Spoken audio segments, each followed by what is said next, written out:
Chapter 23 is the final chapter we're going to cover in Chem 1020 this semester. It deals with an introduction to nuclear reactions. Nuclear chemistry is sort of that holy grail sought by alchemists that we talked about way back at the beginning of General Chemistry 1. It's the conversion of atoms of one type of element into atoms of another. Most chemistry, virtually all chemistry, happens because electrons interact. But nuclear reactions, like their name suggests, require high energy collisions of nuclei or reactions that occur due to the nucleus of an atom itself, rather than an interaction of electrons. The products of a nuclear reaction are usually a new element or two and some subatomic particle. We'll give a list of common subatomic particles that are produced in nuclear reactions, and we'll talk about how to predict the products of nuclear decay or nuclear processes. Common reactants and products could include neutrons, protons, electrons, or their antiparticle positrons, the nuclei of a helium atom, which under high energy conditions stripped of its electrons are alpha particles, or high energy radiation like gamma rays. In order to predict the products of a nuclear decay process or a nuclear reaction, we need to be able to account for both mass and charge, just like we did when we were balancing redox reactions. Except now, mass is going to be tied up into isotopic mass, and charge is going to be tied up into elements charges, usually given as either the atomic number of an element or the charge on a particle. The mass number, recall, is the number of protons plus the number of neutrons contained in the nucleus of an element. We can write an isotope symbol using this convention, where the symbol X is our element or particle symbol, a superscript to the left-hand side is our mass number, and a subscript to the left-hand side is our atomic number or charge. Common particles that aren't necessarily individual elements include alpha and beta particles, positrons, protons, neutrons, gamma rays. An alpha particle is a helium-4 nucleus. It's got a mass number of 4 and a charge of 2. It's basically a helium-4 isotope stripped of its electrons. It's got high energy, and it's often called an alpha particle and given a symbol alpha rather than the element symbol He. A beta particle is a high-energy electron. It's got a mass number of 0 and a charge of -1.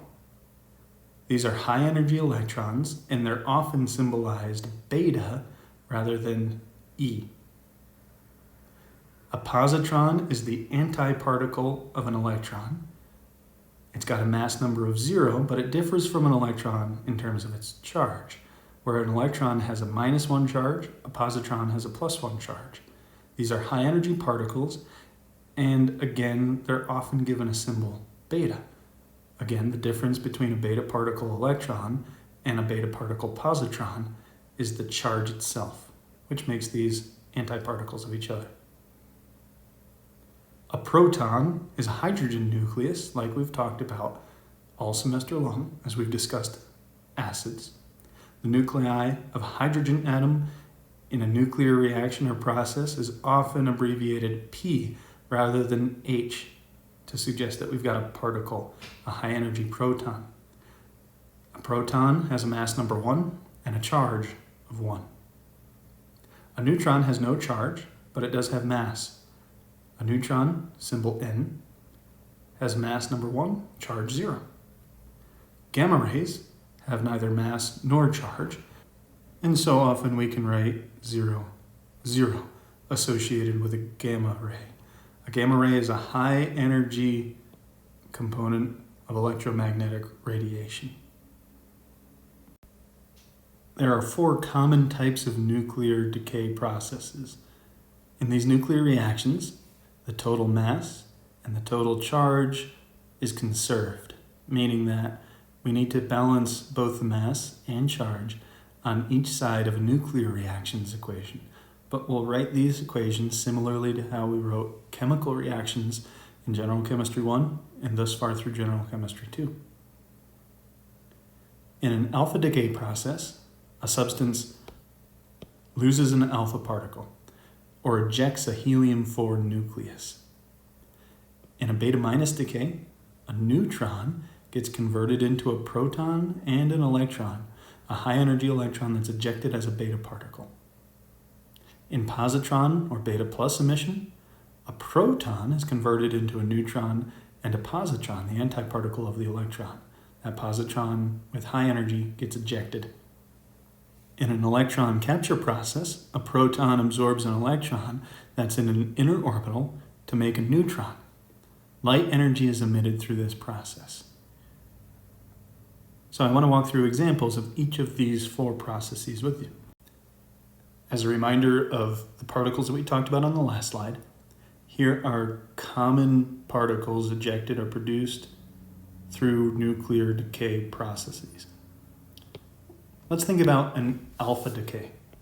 In alpha decay, an alpha particle is produced, and what's left over is something that is less massive by 4 and has less charge by 2.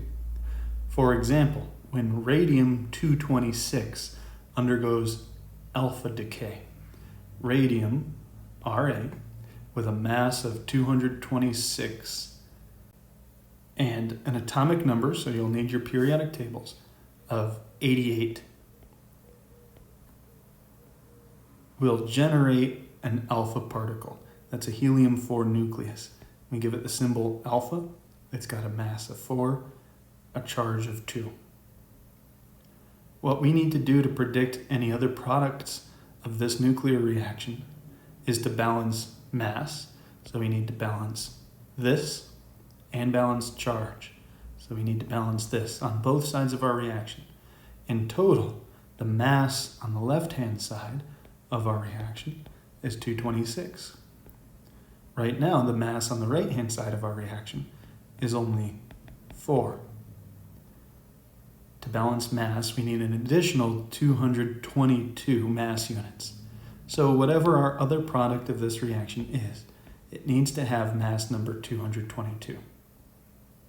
Similarly, on the left-hand side, the total charge is 88. On the right-hand side, the total charge right now is only 2. Whatever our new substance is, it needs to have a new charge or atomic number of 86. So, what substance has an atomic number of 86? If we look to the periodic table, that substance is radon, Rn. Radium will undergo alpha decay to eject an alpha particle, a helium-4 nucleus, and convert into radon-222. In beta-minus decay,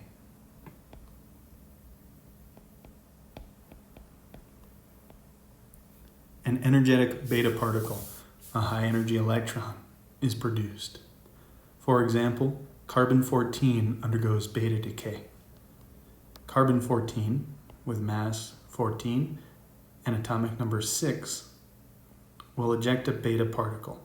A beta particle has this form. It's got mass 0, charge -1. Once more, we need to balance mass and charge on both sides of this reaction. On the left-hand side, we have total mass 14. On the right-hand side, we have total mass 0. Whatever the new substance is produced in this nuclear reaction, it will have mass 14. Similarly, our total charge must be balanced. On the left-hand side, total charge is 6. On the right-hand side, currently, total charge is -1.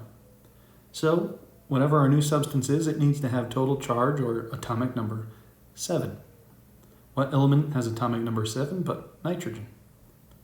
In the beta decay of carbon-14, carbon converts a neutron into a proton and becomes an element that is one atomic number higher than carbon, namely nitrogen.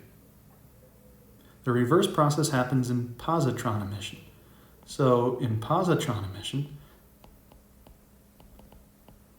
a proton is converted into a neutron.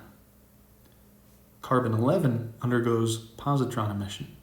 Carbon, mass number 11, atomic number 6, produces a positron. This is the antiparticle of a beta particle, an electron.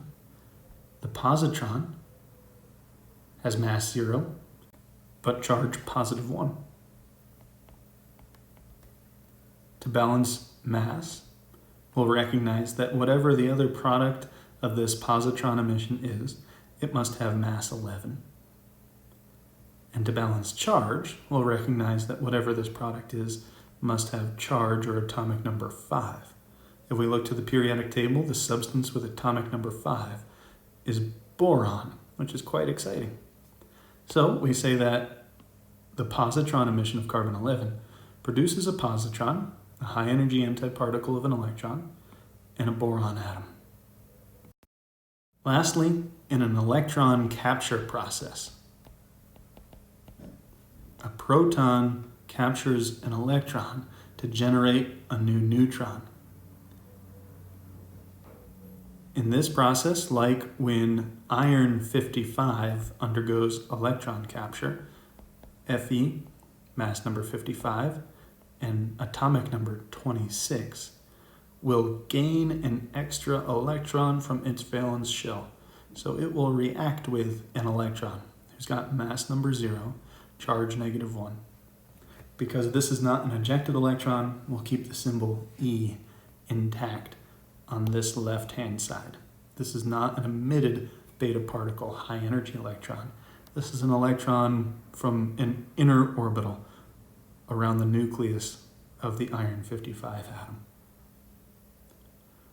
This time, the only product are light, a gamma particle with 0 mass, 0 charge.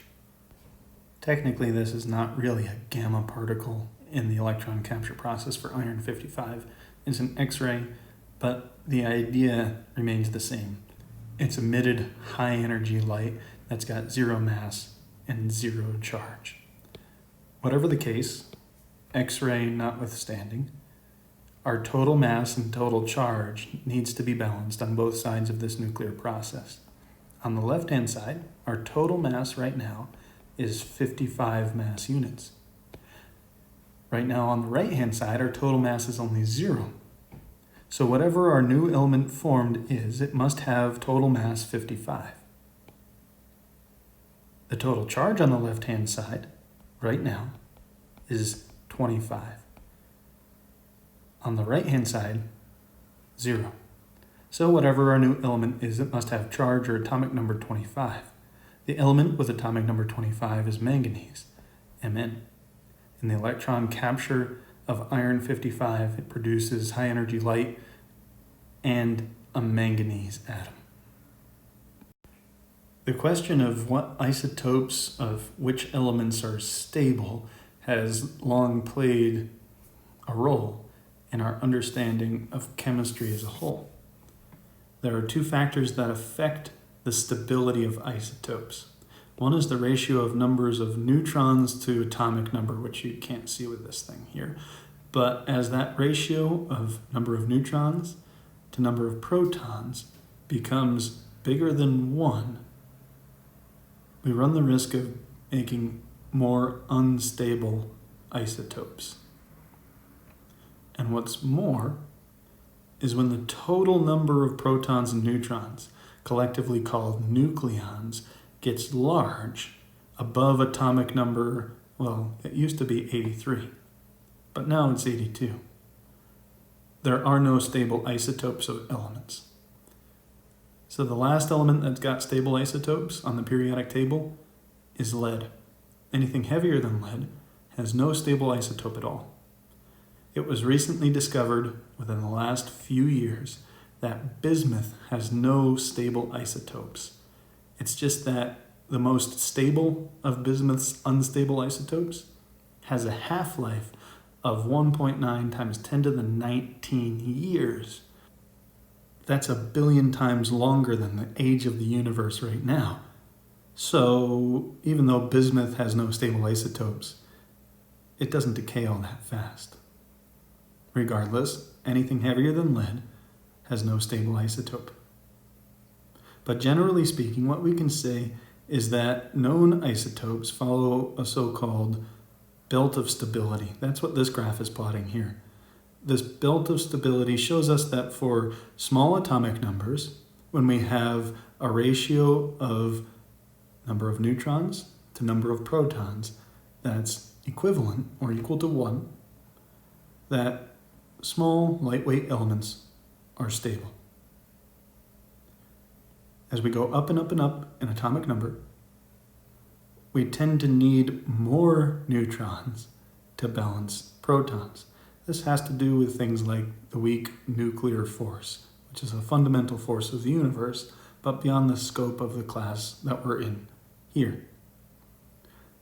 Anyhow, based on this belt of stability that shows us known stable isotopes, we can predict the mode of decay of isotopes that don't show up in this belt of stability.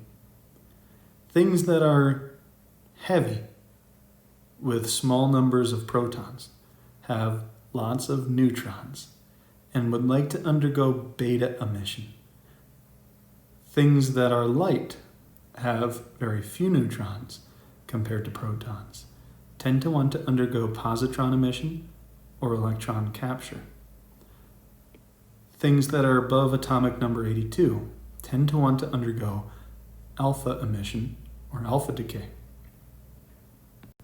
So in predicting modes of nuclear decay, we can think about isotopes that are above the belt of stability. Above the belt of stability means that they're heavy compared to what we should expect. They're over here. They have too many neutrons and would like to get rid of some of them. These have too many neutrons. In other words, they're too heavy compared to what their mass should be given their known isotopic abundances, their average mass from the periodic table. So they're too heavy compared to their average mass from the periodic table.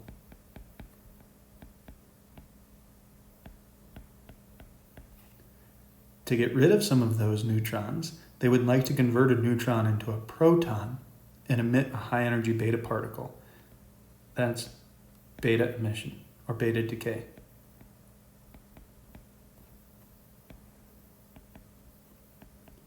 That will convert a neutron to a proton and eject a high energy beta particle. Conversely, below this belt of stability, we have isotopes that are too light.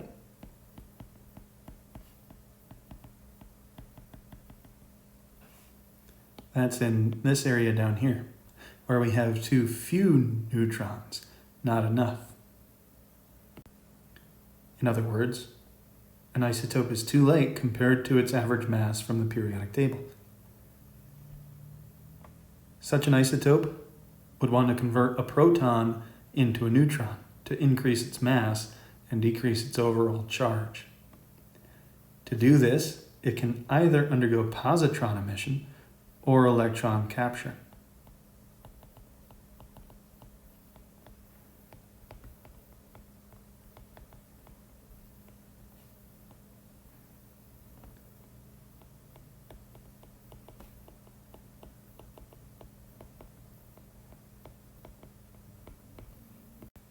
Lastly, elements that are too heavy have atomic number 83 or greater.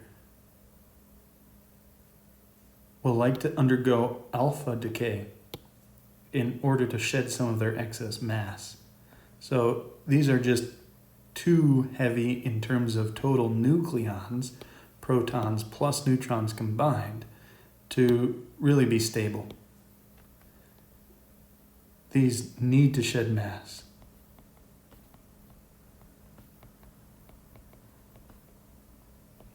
To do so, they undergo alpha decay. They get rid of the equivalent of a helium-4 nucleus.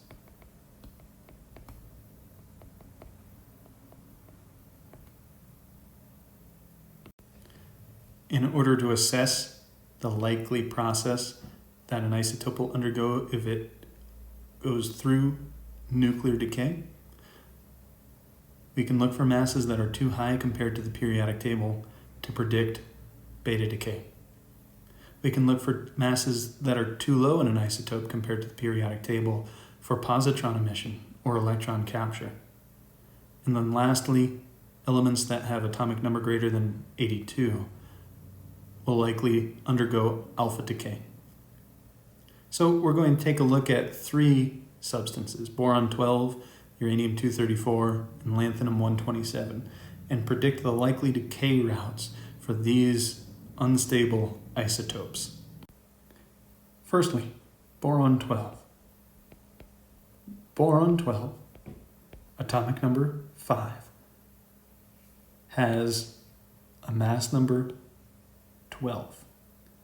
If we compare that mass number to boron's given mass from the periodic table, what we'll find is that this value is significantly higher than its average. The average isotopic mass from the periodic table for boron is 10.81.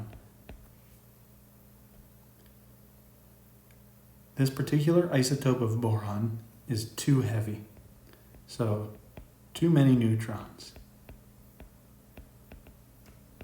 Compared to the periodic table, it's too heavy. The mass is too high. It's likely that this boron will want to undergo some sort of beta decay in order to shed some of its excess neutrons. So beta decay is likely. If boron-12 undergoes beta decay, it will convert one of its neutrons into a proton, producing a high-energy beta particle with mass 0, charge -1. What's left over after this? But a mass of 12 remaining and a new charge or atomic number of 6, converting boron into carbon. In uranium-234, we look to the periodic table to find uranium's atomic number is 92. Immediately, this atomic number should signify to us that this isotope as a whole is already too heavy. It has too many total nucleons, protons, and neutrons. It's an element that's got atomic number greater than 82. So, since the atomic number is greater than 82, it wants to shed total mass in the form of an alpha particle. So alpha decay is likely. If uranium-234 undergoes alpha decay, it will produce an alpha particle. An alpha particle has mass 4, charge 2.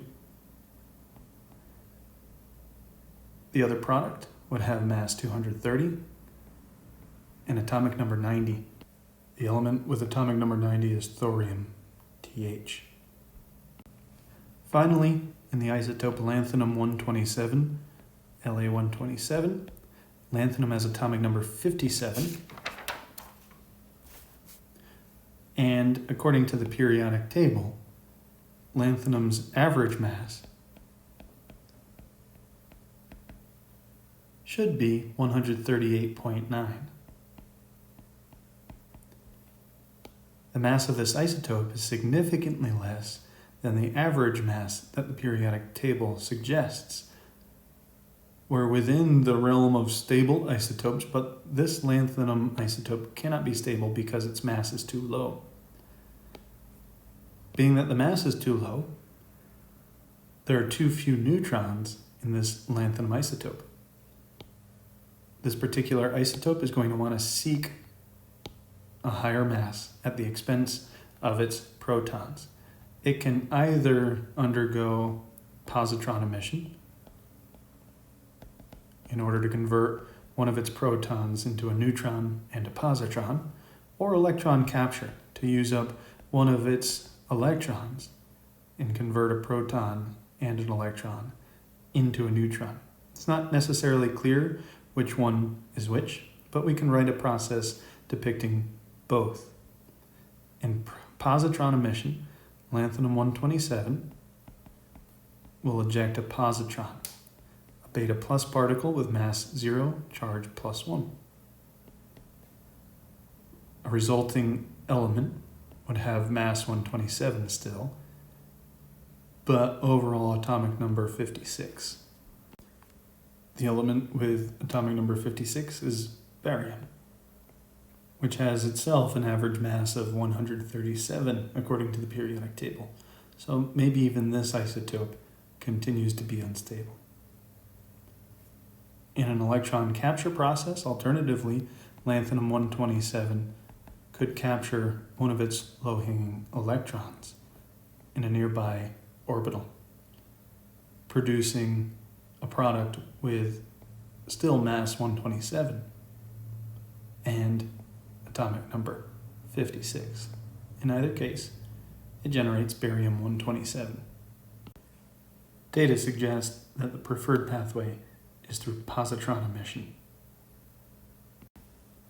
So, to round things out, let's tie back to the things we did way at the beginning of the semester and talk about the kinetics of nuclear processes. These nuclear decay processes follow first-order kinetics because they only depend on the number of nuclei involved in order to happen. The half-life of a nuclear process is given by the T1/2 equation that we came up with in chapter 16 for a first-order process.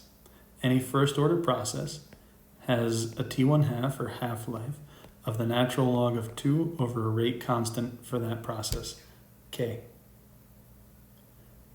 We can take advantage of these first-order radioactive decay processes to do things like isotopically date substances. The amount of isotope of any old form A remaining after some time T, AT, is related to the starting amount of our isotope based on rate constant K. Remember that a first-order reaction or a first-order process has a rate law integrated that looks like this. The natural log of A as a function of time is equal to negative KT plus the natural log of initial concentration. For example, we can do problems similar to those we might have encountered back in chapter 16. We could calculate the half-life of, say, iodine-131, like maybe I asked you to do on a previous exam. We're given information implicitly about an initial amount of iodine-131. Effectively, our iodine concentration initially is implied to be 100%. And then after 9 days, a total time elapsed of 9 days, 46% of the sample remains. So we have a remaining amount of I after some amount of time that's equal to 46%. We can rearrange this integrated rate law to show a ratio and therefore not need any information about precise amounts. The natural log of concentration of A as a function of time, or at a particular time, minus the natural log of initial concentration is equal to negative KT. And following rules of logarithms, the entire left-hand side of this equation can be simplified into a ratio. The natural log of the concentration of A at some time divided by the concentration initial is equal to negative KT. We can plug in the ratio of amounts, 46 to 100, and the time that it's taken to get to this point, 9 days, and solve for our rate constant K. Take the natural log of the left-hand side, divide by -9, and we end up with 0.0862. inverse days to the -1. To determine our half-life, t1/2 is equal to the natural log of 2 over k. Now that we know k, we can just plug directly into this half-life equation. And what we find is that the half-life for iodine-131 is 8 and a little bit of change days. That's effectively it for this chapter and for this semester. I've given you one more slide here that defines a few more processes that we're just not going to have time to cover this semester, fission and fusion. And so we'll wrap it up here. I hope you've enjoyed your 2 semesters of general chemistry, and good luck going on to future chemistry courses, as I'm sure you're all going to do. Thank you for listening.